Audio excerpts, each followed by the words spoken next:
student, and he was very intelligent, very, very hard working.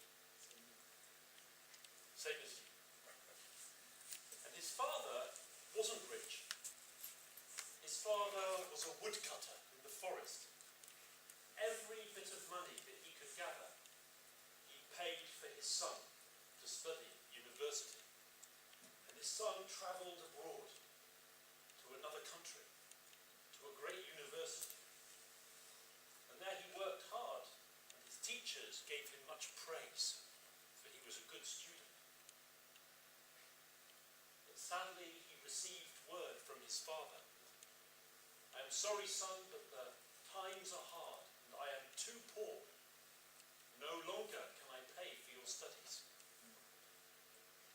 And the young man had to give up his course at the university, and he had to go home. And his father was sorry. I have no money to pay for your studies, my son. And his son said, well, if I cannot study, then I will help you, my father. I will chop wood in the forest with you. Oh, no. My hands are hard, but your hands are soft. You cannot chop trees. I will, father. I will come with you, and together we will chop down trees. It is impossible. In any case, I only have one axe. Well then, father, let us borrow an axe from our neighbour. And finally, his father agreed, and he borrowed an axe from a neighbour. And together they went into the forest, deep into the forest. And there in the forest they began working. Well, the young man, he had soft hands, and it was hard for him. But he did his best, and soon he was chopping trees, and his father was impressed. And all the morning long they were working, and in the middle of the day, when the sun was shining hot in the sky, his father said, it is time for us to rest. Here, take some bread. And the boy, he took the bread, and he said to his father, while I am eating, I want to visit the forest, for I don't know the forest. I will look at the trees, I will look at the birds, and find birds' nests. I will look at the fine colour leaves. His father sat down, for his father was old, and the boy, he went among the trees, and he looked at the beauty of the forest. And there where he wandered, he came to a tall and mighty oak tree. It stood taller than any other tree. And as he stood there gazing up, he heard a strange sound. Let me out, let me out, let me out, let me out, let me out, let me out, let me out, let me out, let me out. What's this strange voice coming from? And there it was again. Let me out, let me out, let me out, let me out, let me out, let me out, let me out. Where's this coming from? And he looked down at the bottom of the tree, and he could see something shining in the sun. And he got down on his hands and knees and brushed away the leaves and the twigs. From the roots of the tree, he pulled a small glass bottle. The bottle was sealed with a cork. It was dirty, so he rubbed it with his sleeve, and he looked, and he could see a strange little creature jumping up and down in the bottle. Let me out, let me out, let me out, let me out, let me out, let me out, let me out, let me out, let me out. Let me out. Strange. And as we held onto the bottle, he took the cork and pop. Out of the bottle came an enormous cloud of smoke. And in a moment, standing before him, was a huge and terrible giant with an evil look in his eyes.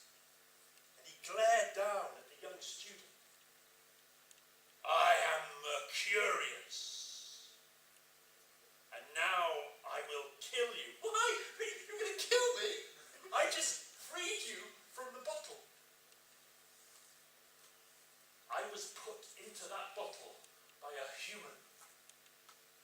And I have vowed for 1,000 years trapped in that bottle that when I get out, I will kill the first human that I meet.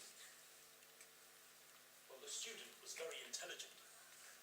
He had been studying in this fantastic university. And he thought very quickly, and he said, well, how is it possible? You say that you were in this Small bottle? You are a huge giant, as big as a tree, and this bottle is small. I cannot believe you. Prove to me that you were in that bottle, and then I will believe you. And Mercurius, he said, "Oh, you don't believe me? Well, I will show you." And he made himself smaller and smaller and smaller and smaller, really skinny, and he went whoop into the bottle, and he got the cork, and the boy went boom. He looked. And inside, the creature started jumping up and down and going, "Let me out, let me out, let me out, let me out, let me out, let me out, let me out." The boy threw the bottle down, started walking away. "I won't let you out. You will kill me." From inside the bottle, he said, "No, no, no, no, I won't kill you, I won't kill you, I won't kill you, I won't kill you, I won't kill you, I won't kill you." "How can I believe you? How can I believe you? You were going to kill me before." He went back, he picked up the bottle, and inside the bottle he I'm curious, and I keep changing my mind. I keep changing my mind, that's why I'm curious. I won't kill you, I won't kill you, I won't kill you, I won't kill you, I won't kill you. I will make you rich. Rich, rich, rich, rich, rich, rich, rich, rich, rich, rich, rich, rich, rich. And the boy went, "Oh, make me rich. Do I believe him? I'm so poor now. I'm the son of a woodcutter. We have nothing. Shall I open the bottle? Do you think I should open the bottle? Take a risk? What have I got to lose?" And he pulled out the cork with a pop, and out of the bottle came a great cloud of smoke, and there was a huge giant. "Mercurius. I am Mercurius. Don't kill me." "I will not kill you. I am Mercurius, and I changed my mind. I promised you that I would make you rich, and so I shall. Here, little man, take this." And he gave to the boy a cloth, an ordinary piece of cloth. "What do I do with this, Mercurius?" "This will make you rich. With one end of the cloth, whatever you rub will turn to silver. With the other end of the cloth, if you rub a wound, a cut, it will heal."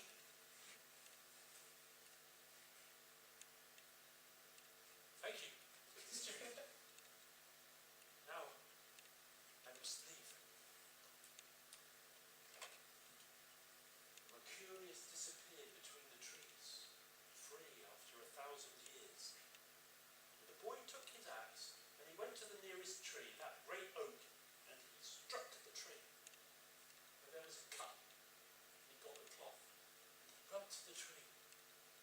When he looked, there was no cut. He went between the trees, and after a long time he found his father. "Where have you been, son? I've been waiting for you. There is much wood to cut. We must work." His father started chopping the tree, and the boy took his neighbour's axe. He took the cloth, he rubbed the axe. You know what happened to the axe? It turned to silver. And he took that silver axe to the tree, and he lifted his axe to the tree, and he chopped. What happened? Not exactly, no. Is silver a hard metal? The axe bent and broken. "Oh, father, look, the axe is broken." "Oh, my son, what have you done?" "The axe is broken. This is the axe I borrowed from my neighbour. Now we will have to pay my neighbour, and I have nothing to pay my neighbour with. Oh, my son, what have you done?" "Father, don't worry. We will be rich. Come with me." "Rich," said his father. "Impossible. We must continue chopping wood." And his father continued to chop. "I must leave. I cannot work, father. Go alone." "I will get lost, father. I do not know the forest. Show me the way." And finally his father gave in, and together they went through the trees, but his father was angry. "Oh, you should never have come to help me in the forest. You break the axe that belongs to my neighbour." And when they got to the edge of the forest, he said to his father, "Go to the neighbour and ask him how much he wants for the axe. I will go and see if I can sell the axe in the marketplace." to the marketplace and he found the silversmith.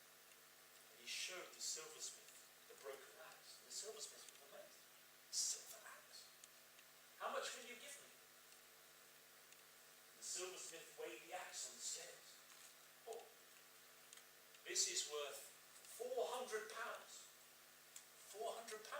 Then pay me 400. I cannot, said the silversmith. I do not have so much cash. I'll give you 300. Very well. And the boy took 300. And he went to his father's house. And outside the house, his father was crying.